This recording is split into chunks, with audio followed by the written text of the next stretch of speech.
From Grizzard Communications Group, and I will be our moderator for today. I'd like to thank everyone for joining us and making time to be part of this special event. In just a few minutes, Debbi Barber will be presenting engagement strategies for higher donor retention. As the cost to acquire new donors increases, you know it's more important than ever to retain donors. This session will touch on ways to serve new donors, how to get those critical second gifts, and build long-term donor relationships. Before we begin, I have a couple of housekeeping items I'd like to discuss. To be conscious and respectful of everyone's time, all attendees are muted during this session.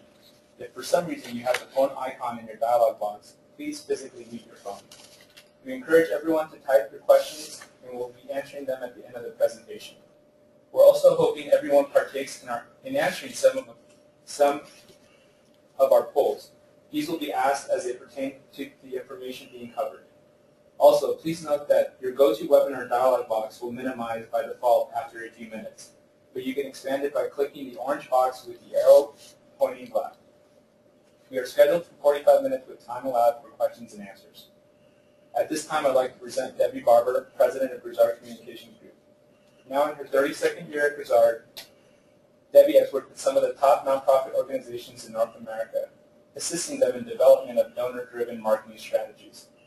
Debbi also serves as the head of Grizzard's account services teams and has provided leadership and innovative solutions and strategic direction for some of the world's most visionary nonprofit organizations, including AARP Foundation, American Red Cross, Kajiko, Prostate Cancer Foundation, and the University of Chicago.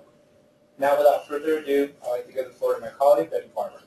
Thank you, Gabe, and thank you for joining us today for a very important topic.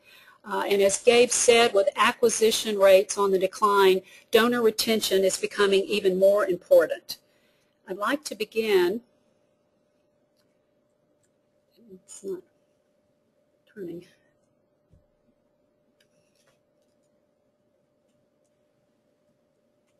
Thank you, Emma. I'd like to begin by sharing the 2010 Index of National Fundraising Performance, which is produced each quarter by Target Analytics. And if you'll notice, there's two very concerning trends. First of all, new donors are decreasing. The number of new donors and average new donors are decreasing. But then this becomes even more critical when we look at the trend on first-year retention. For the past 2 years, first-year retention is declining. If you look at the study, and you can look at your particular segment so that you can see how you're doing versus that segment, 29% is the average rate of first-year retention. That means the investment you have in all those new donors, 70% of the donors will not give to you again in the next year. Now, that does not mean they won't give at some other point, but the first year after that acquisition, which is a big investment, they're not giving. So we need to work harder on how can we help retain these donors. And then again, look at the trends in the last 2 years. It's continuing to be on a decline. Why do donors stop giving? We all know that we're very concerned about the economy. We're concerned about the fall. We're concerned about the postal system. There are many things in the environment that we can, that we all are having to deal with. But there are things that donors have shared that we can actually impact. First of all, according to Penelope Burke in her recent study, 46% of donors stop giving for reasons connected to, and I call it the cool hand Luke syndrome here, a failure to communicate. Some feel that charities are not fulfilling its mandate. They disagree with a change in direction. Some of this fundraisers can't do anything about. But if a donor loses interest in the cause, could that be we're not communicating enough, not communicating in enough channels? Believes that the charity no longer needs the donor's support, that's something we definitely can impact. Or feels that there are more compelling causes. So these reasons for not giving, I think that all of us can have some impact on. And they believe the charity has not kept in touch. Now, I'd like to share just a little informal survey that Chip Grizzard conducted a couple of years ago. He gave to 13 different organizations in December, and I realize that this is, a small sampling, but I think it's indicative of what the situation is in terms of acknowledging and showing care for donors. 4 sent no acknowledgement. 3 acknowledged within 2 weeks, which, by the way, I think is great, especially in December. I think that's wonderful. 1 acknowledged for the wrong amount and did not make the requested name change, and I've had that happen many times. 2 sent a generic postcard. Overall, the average time to receive an acknowledgement was 6 weeks. Now, that may not sound like a long time, but in this new donor relationship, it's huge. The first 90 days is the most critical time in that donor relationship, because when they give to acquisition, they're really just testing you out. I know over the years, Claude Grizzard, he used to give to so many organizations, and he would come in my office if anyone acknowledged him in a good way, in a proper way, in a fast way. But at the same time, he would be so frustrated when he would get an acknowledgement 3 months later, or he would get an acknowledgement that had his name spelled wrong, or an acknowledgement for something that was not intended as far as his gift. So I know that this is a problem. The first 90 days are critical. And I'd like to share a study that was produced by DMH. Dave Redmond shared this with me. And they have been running for over 10 years a new name program. And this is a program, it's very aggressive in the touch points for the first 90 days. It includes, not only the acknowledgement, but there's an information packet. They also include the strongest appeal in the lineup, a premium, and then a handwritten note. And if you look at this over the calendar year, the blue line is the revenue received by month, the first 12 months from the new donors. The red line is a typical communication, which basically is a thank you within the first 2 to 3 months, and then put the donor in the regular schedule. So you can see that is great motivation for paying attention to the first 90 days. Now, Gabe, I think it's time to conduct our first poll, and that question is, and I think they'll see this on the screen, do you consistently call donors, and that's other than major donors, to thank them for gifts? Yeah, so you should see the question come up on your screen, and you should be able to go ahead and just vote. Your options are yes, no, or occasionally. So we should start seeing some of those votes come through, and we thought it would be interesting for all of us to kind of just get a gauge to see what everyone else is doing. So if you could go ahead and just choose one of those options. I'll go ahead and close the poll here in just a couple of seconds so you can get some of these results here. So Debbie, it looks like, and I'll go ahead and share these with everybody, it looks like 33% of our participants are saying they do routinely call their donors other than major donors. 27% came in at no, and 41% said occasionally. Okay. So, well, I'm very encouraged that there is 33% who do this routinely, and I would like to encourage those who do not do this to try to find a way to call donors. We have conducted focus groups in the past, and we found that donors really like it when volunteers call. So if it's a budget issue, if it's a staffing issue, which I understand everyone is doing more with less, try to recruit volunteers to call donors and thank them. This, again, this first 90 days is so critical, and if you can add that, put that in your plan and think about that as important as all the other elements of your plan, I think you will really see some impact in retention. Getting the second gift. Okay, the first section I'm going to focus on new donors, then we're going to talk about just donor retention in general. So I would like to share some strategies that are important. First of all, acknowledge the gift within 48 to 72 hours. And I know this is very challenging, and it's very challenging during the peak seasons in November, December. That's where, again, I think your resources need to be figured out earlier in the year. How am I going to deal with the extra volume and treat donors the way they need to be treated? So acknowledge within 48 to 72 hours. welcome before regular appeals. Instead of just throwing the donor into the cycle, send a special welcome message, and I'm going to share several of those with you. Affirm with a thank you call or voice broadcast, and I will be sharing results on that. But if you cannot do the physical thank you calls, voice broadcasting has become relatively inexpensive, and it is definitely worthwhile and a way to have your top leadership reach out and appreciate a donor. Send your strongest appeals early, so the new donor, as opposed to just being put into the cycle for the next campaign, if at all possible, pick your top campaign, your top offers, top couple of offers, and send those first in the cycle. Logistically, it's a little more complicated, but it definitely can pay off. And then, of course, use multiple channels. Now I'd like to share with you a series that we have created at Grizzard for the Salvation Army. We call it the New Donor Loyalty Series, and it has definitely impacted retention in a positive way. It starts with a new donor welcome thank you, which is mailed from within 24 hours of receiving the data. And this is something I will say that was really worked on the past year. It was made a priority as we saw trends in giving and trends in retention, and we knew how important getting that gift out quickly. So that has been a big part of this series. A certificate of thanks, and then within the series, one of the strongest appeals, annual fund with 5 reasons to say yes. So an extra brochure. And this brochure I'll be sharing with you, but it really is affirming the decision that the donor made.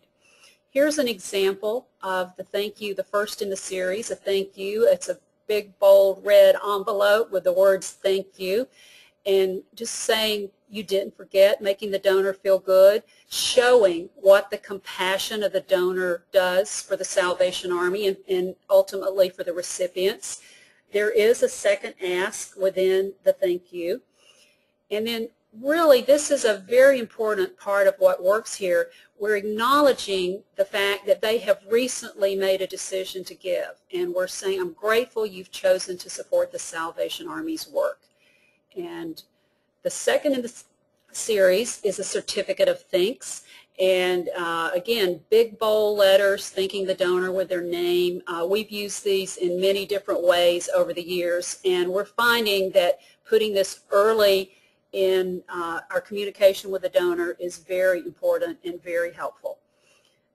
And again, we're affirming, as I sit here thinking about the good things that are taking place in the lives of the hungry and hurting people in our community, I can't help but think of you. What a great way to affirm and make a donor feel a part of the organization. And then finally in the series, there's the annual fund drive, which is one of the stronger appeals outside of the Christmas time. The Christmas season is the strongest for Salvation Army. The acquisition is primarily done during the Christmas season, so following that, the annual fund goes to the new donors. And the important insert 5 ways your gift helps. Gabe, do we need to do anything here? No, I mean this.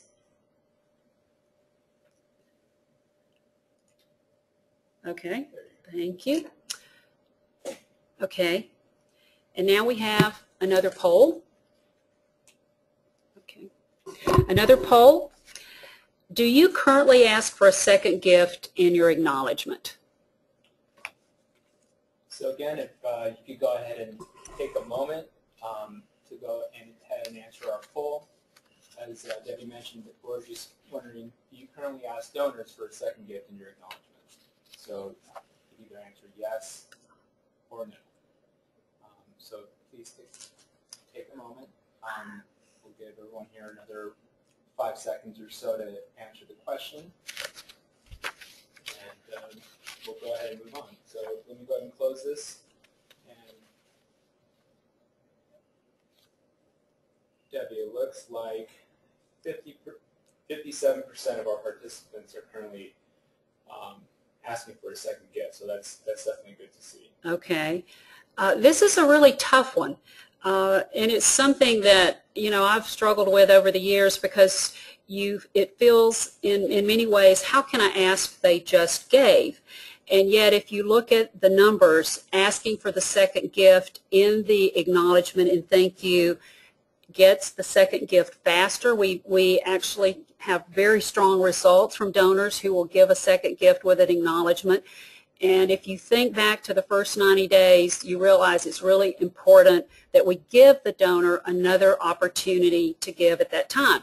Now again, the thank you call is a great way to say thanks before you send a printed acknowledgement, so that, and you do not ask for a gift, either in voice broadcast or a thank you. Just if you do the call, send the printed thank you, then you can ask for the gift. Now let's look at the results for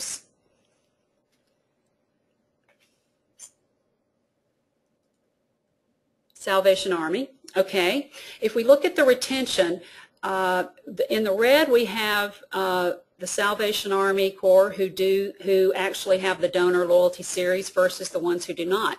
And if you look at this, you can see there is definitely an improvement in both the years that we've done this comparison in donor retention.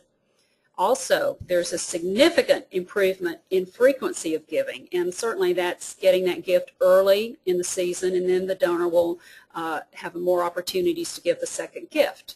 Income for donor on the file, significantly better with the donor loyalty series. And the bottom line is the cumulative value of the donor, and we've tracked this over the last couple of years, is greater by having this special series in place. Now, our friends at CARE have shared some information on their second gift conversion, and I asked for this information because they have a component that I think is very valuable and something I think more organizations should use. I'm going to share that with you. Their series consists of a special series, welcome and acknowledgement, similar to what I've shared with you. They also bring their strongest offer in that first 90 days, which is child survival. And then the component that I think is very important and I think has helped their results, and that's certainly what they share, is a communication preference postcard. So here's an example, and I know this looks like a lot of material, but this is what a donor receives first. And you will note over on the right-hand corner there is an opportunity for a second ask. The World Report is a quarterly publication, but instead of sending the donor the publication that's normally produced at that time, they have a special World Report that is really introducing all the programs to a new donor, and that is very effective, and it has been worthwhile producing the special version. Here's the Child Survival Appeal, again, their strongest campaign.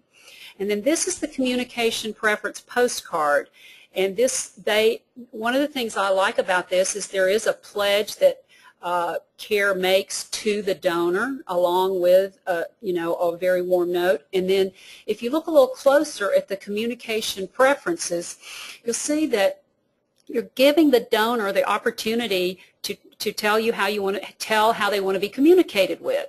All communication, occasional, and this is a little scary to many fundraisers because there's a thought that, oh, my donor's going to tell me not to communicate via phone or via email, or my donor is going to say not to communicate so much.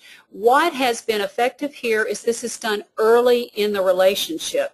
I would be more nervous about sending a communication preference postcard to donors who've been giving for years because there is a probably greater chance that they would indicate less communication. But when a donor has just received, they've given their first gift and they've received a thank you, I think it's an appropriate time to ask donors what they care about, ask donors how they want to be communicated with. And according to my friends at CARE, less than 1% of the donors indicate they want less communication. But they have found that this has been an effective component in their series. Through this series, they've seen a 16% impact and lift in donor conversion.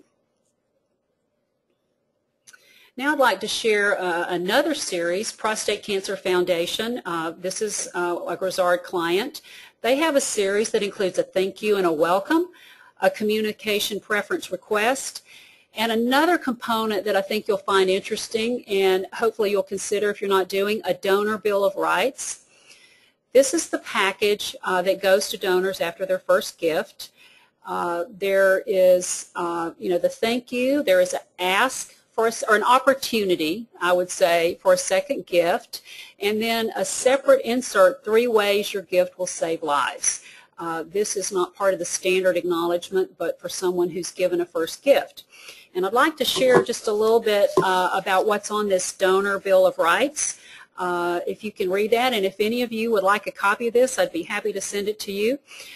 Some of the points to be informed of the organization's mission, of the way the organization intends to use donated resources, and its capacity to use donations effectively for the intended purposes.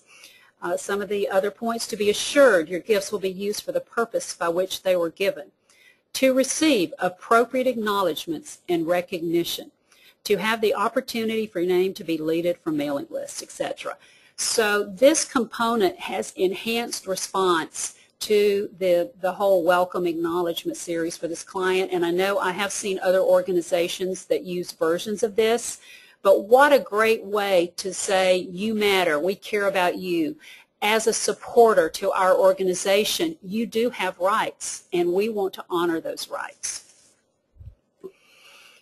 A third component of the series, and this has actually become one of the most effective packages for prostate cancer, is an annual survey.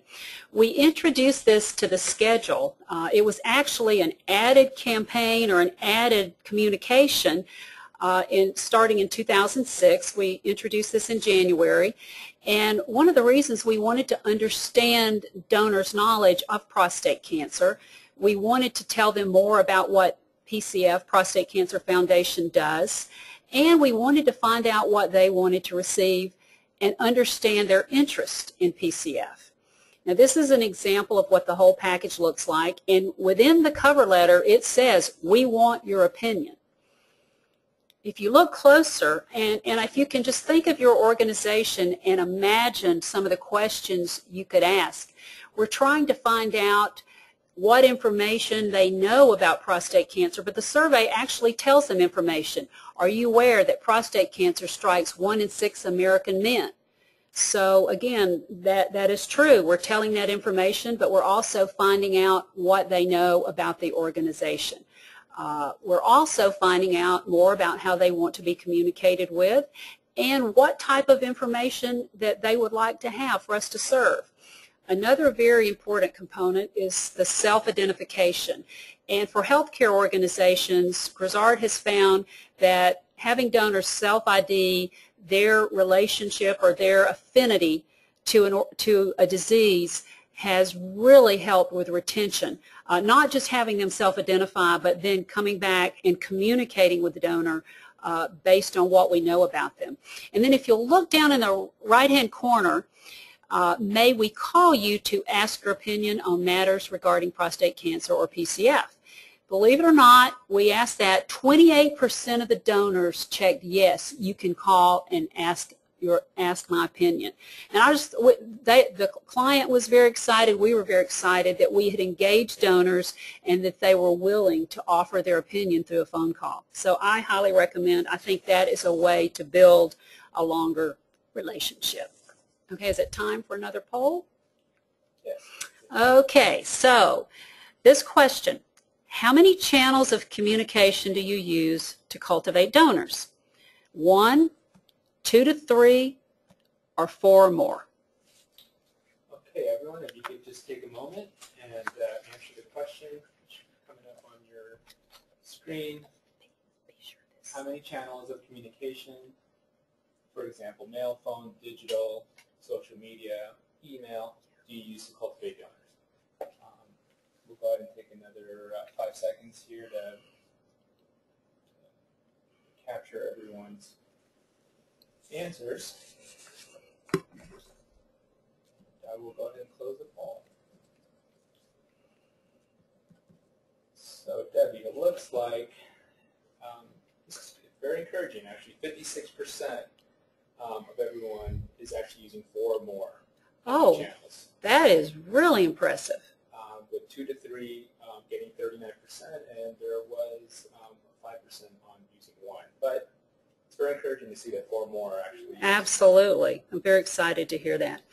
Well, I would like to take a moment and share some of the impact that we've seen for our clients using multi-channel, multiple channels with our donor communication.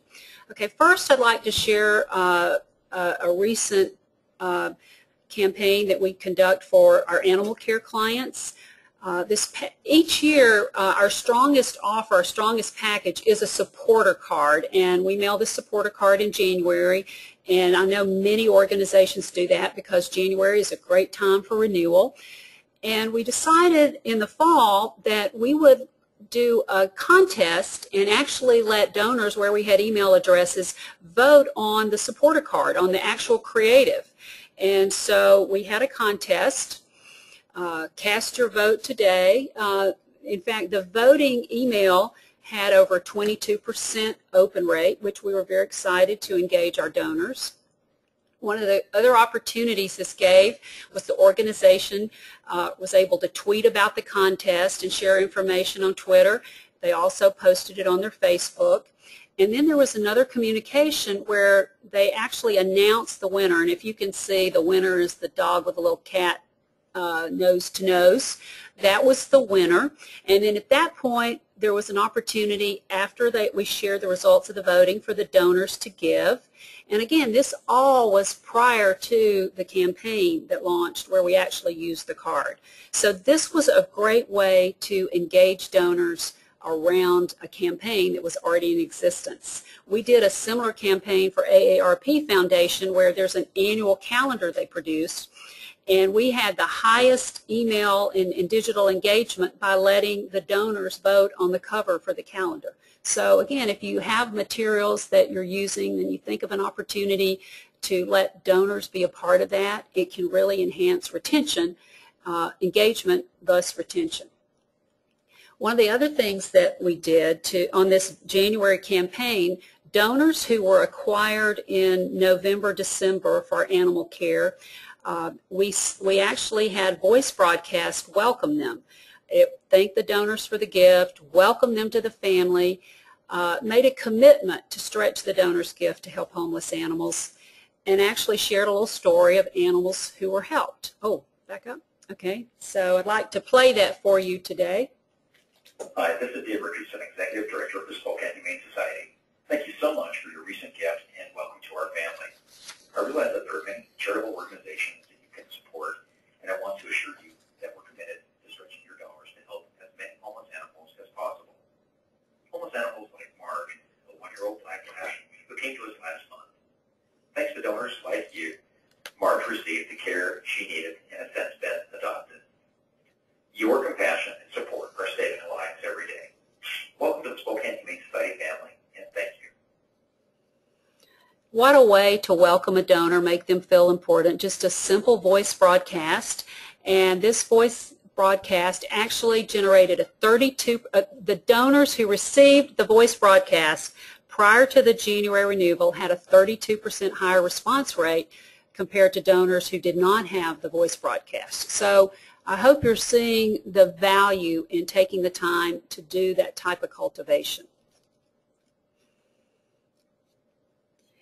One of the greatest offers in probably most organizations' lineup is a matching gift. And if you're not using a matching gift, I highly encourage that. It can increase the donor's giving power because you promote the fact that the gift goes twice as far. And a matching gift connects the donors with a community of supporters, so they feel like they're a part of something bigger. Here's an example of a matching gift for our animal care client. This is the SPCA of Texas.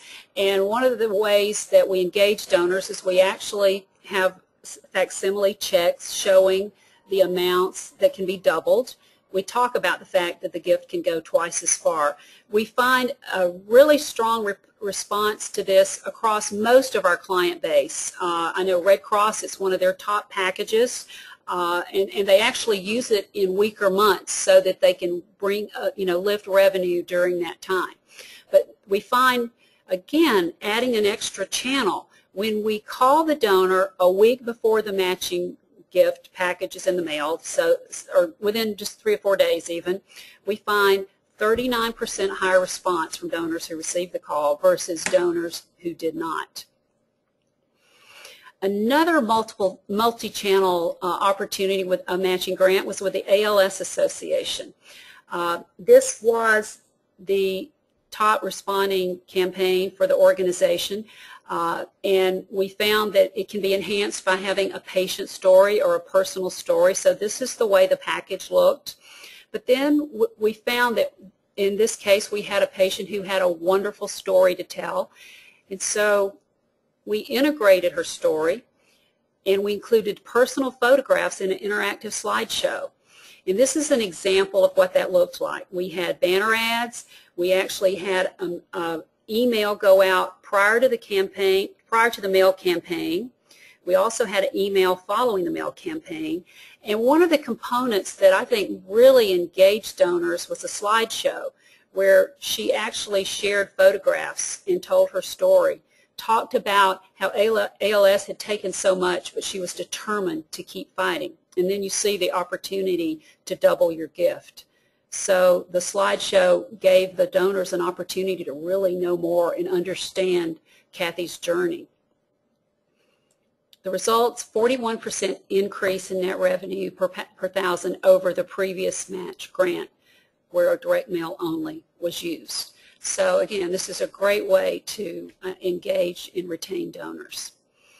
And then finally, I would like to share something that I think many of you could do, a simple digital thank you to donors. This is actually, it comes across as a video, but it's actually a slideshow, and it can be produced with a moderate budget just to let donors see firsthand how their gifts have helped. And this, the Bowery Mission sent this out. We produced it in January, sent it out to donors. If you see, there's an opportunity. One of the great things is the subject line here. See the good you make possible in 2010. Now, who doesn't want to open that email? That's going to make me feel good.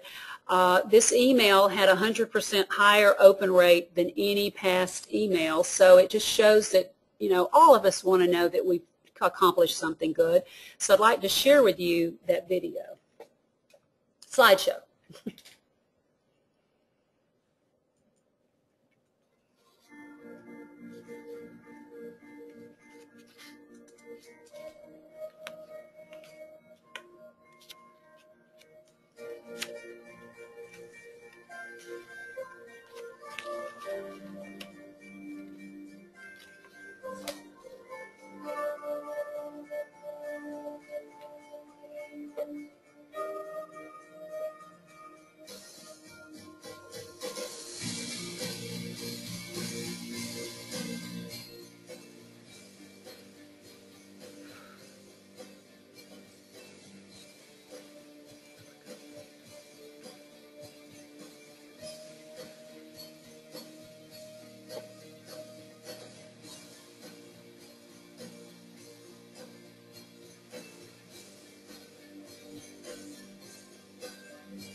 And if you can just imagine how you can take your organization and do a similar type of thank you to donors. The Bowery Mission actually, they like this so well that the major gift officer sent, I call it a video, it's really a slideshow, to major gift prospects. And they liked it. They placed the video on the home page. And again, the See the Good You Made Possible open rate was over 100% higher than all other. So in summary, one of the biggest takeaways Be intentional in communication efforts the first 90 days. It is so critical. We spend so much time with our acquisition list and making decisions about that and all our creative and our strategy. And then often we fail to respond quickly when someone has raised their hand and said, I want to support your organization. So if there's anything you take away from today, it is act faster, respond faster to donors in the first 90 days. Welcome and affirm the donors before you put them into the next mail campaign that's on the schedule. Ask for feedback. Donors really care. We all love to give our opinions. When 28% say yes, call and ask me my opinion, I think that's a great indication that people want to tell you more. They want to have a relationship.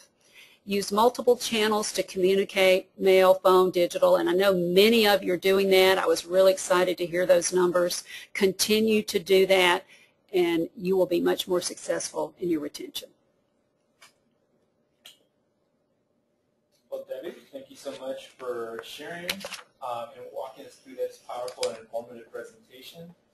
I'd like to take now a few minutes to answer a couple questions submitted during the session.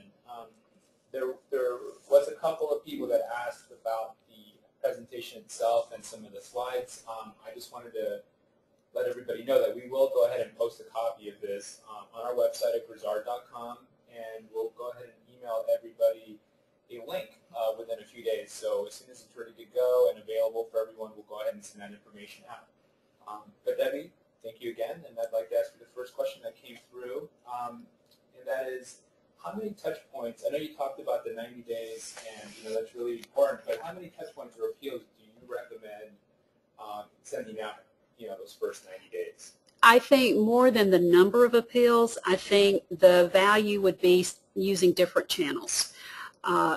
Potentially 4 to 5 different communications.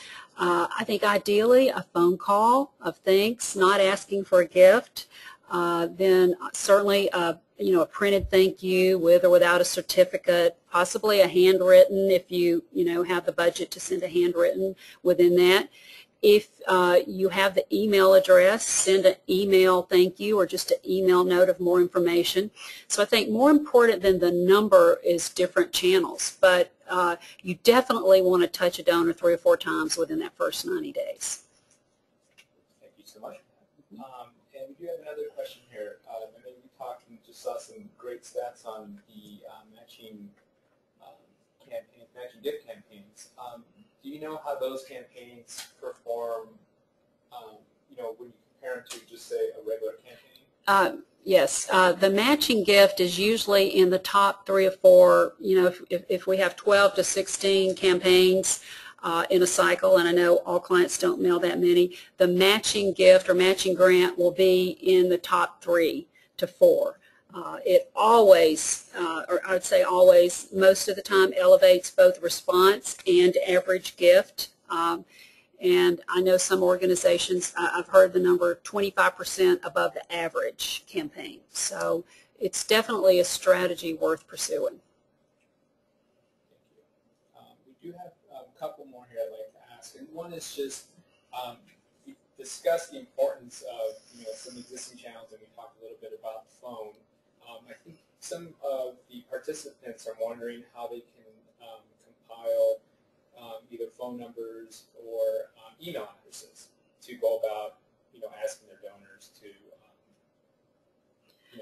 really reach out to their existing donors in those particular Sure. Well, there's many services offering phone append, and we do that with our voice broadcast and our telephone thank yous. We do a lot of thank you calls for clients, and you can actually send the file out and get around a 60% match. Unfortunately, you can't get all the numbers. It's great if you can ask the donor for the phone number. As far as email, it's really great to offer a benefit to a donor to give you their email address.